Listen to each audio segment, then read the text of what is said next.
আমার মা আমার কাছে পৃথিবীর সবচেয়ে সুন্দরী নারী। প্রফেশনালি সে একজন ডাক্তার। তাই বলে কি হয়েছে, তার মতো পাকা রাঁধুনি আমি খুব কমই দেখেছি। শুধু তাই নয়, শত ব্যস্ততার মাঝেও সে আমাকে সময় দিতে ভুলে না। কখনো একসাথে খেলা হয় অনলাইনে গেম, কখনো বা হেল্প করে আমার আর্কিটেকচারাল মডেল বানাতে।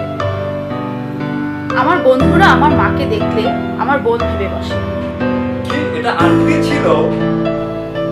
Anyway, she is my only idol in this world.